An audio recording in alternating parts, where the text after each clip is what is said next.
89 tahun yang sangat gemar berlayar. Bahkan, salah satu kapal dinasti Tang diketahui pernah berlayar melewati perairan Nusantara pada abad ke-9. Nah, kapal tersebut memuat puluhan ribu keramik yang kala itu dianggap tidak punya harganya. Nah, saat melintas di perairan di Indonesia, tepatnya di Belitung, kapal tersebut pun karam. Bangkai kapal tersebut baru ditemukan pada tahun 1998 oleh beberapa nelayan pencari teripang di daerah Batu Hitam, perairan Belitung Timur. Saat dilakukan pengangkatan muatan, ditemukanlah kurang lebih 60.000 keping artefak, yang saat itu nilainya diperkirakan lebih dari 1 triliun rupiah. Wow! Ya, meskipun ditemukan di perairan Indonesia, namun pemerintah kala itu tidak tertarik dengan penemuan tersebut.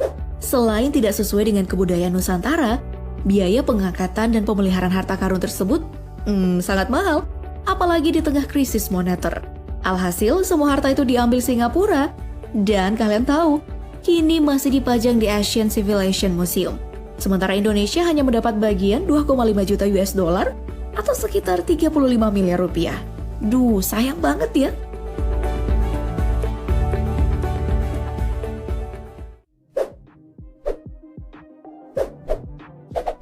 Peti koin emas di Aceh. Niatnya sih mencari tiram, malah dapat koin emas. Fatima, seorang warga Aceh yang sehari-harinya mencari tiram, tiba-tiba menjadi sorotan media. Hal itu setelah perempuan berusia 51 tahun itu menemukan kaleng berisi 30 koin emas saat mencari tiram di Kuala Kroeng Doi, Gampong Merduati. Peristiwa itu terjadi pada hari Senin tanggal 11 November 2013 lalu. Sebelumnya, Salihin, warga Lampase Aceh yang juga sedang mencari tiram di dasar sungai, menemukan sebuah peti yang diselimuti tiram. Setelah dibongkar, ternyata peti itu berisi ribuan koin emas berbagai ukuran. Koin ini membuat warga berbondong-bondong mencari koin serupa. Nah, kemunculan koin ini diduga merupakan hasil abrasi tsunami beberapa tahun yang lalu. Terlebih, lokasi penemuan koin tersebut dulunya merupakan pemakaman kuno dari abad ke-13. Nah, kira-kira nih Pop Gengs, penemu koin emas itu sudah kayak mendadak gak ya?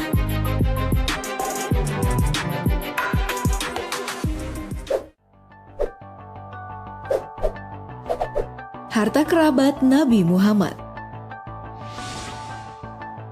Nah, harta karun yang ini ditemukan di dasar laut perairan antara Pulau Jawa dan Kalimantan akibat tersangkut ring nelayan. Setelah dilakukan penelitian, ternyata di lokasi yang berjarak 80 mil dari pelabuhan Cirebon ini terdapat bangkai kapal dari abad ke-10 yang karam. Penemuan ini pun sempat menggemparkan dunia pada Februari 2004 silam. Penyebabnya karena jumlah objek yang ditemukan dalam bangkai kapal tersebut tak kurang dari 270.000 buah. Bahkan nih, tim harus menyelam sebanyak 22.000 kali untuk mengangkut 11.000 mutiara, 4.000 rubi, 400 safir merah, 2.200 batu akik merah, dan ribuan vas dari berbagai dinasti.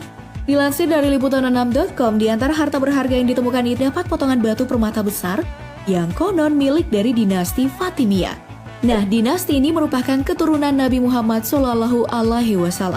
Pada hari Rabu tanggal 5 Mei 2010 lalu, sejumlah harta karun tersebut dilelang senilai 720 miliar rupiah. Gimana? Kamu tertarik membeli salah satunya?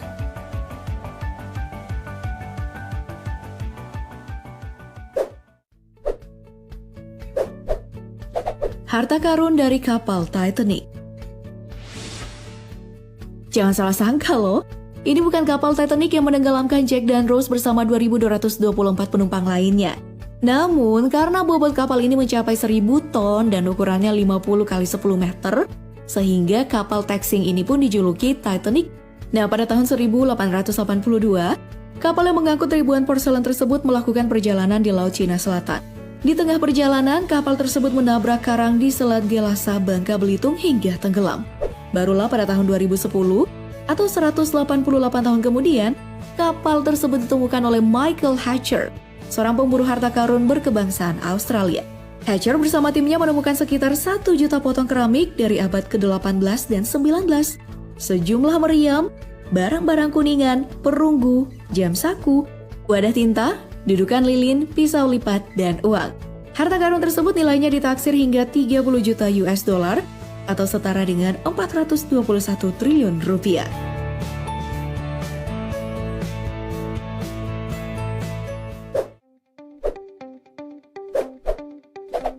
Harta karun dari kapal VOC.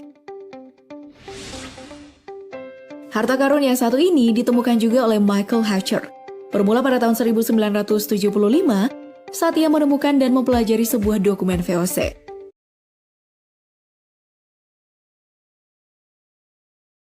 Dokumen ini mengisahkan karamnya kapal VOC The Golden Marsen pada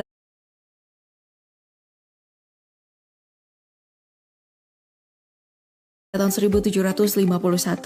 Hingga pada tahun 1986, Hatcher berhasil menemukan 126 batang emas dan 160.000 keramik. Seluruh penemuan itu ditemukan dari bangkai kapal VOC The Golden Marsen di perairan Riau. Nah, keuntungannya itu sekitar 16,6 miliar rupiah yang berhasil dia kantongi tanpa dibagi ke Yahoo. Hal itu sempat membuat geram Presiden Soeharto loh. Nah, semenjak kejadian itu juga lah yang memicu Indonesia membuat peraturan terkait pengangkatan harta karun. Ya, gitu deh, baru perketat aturan setelah kecolongan. Nah,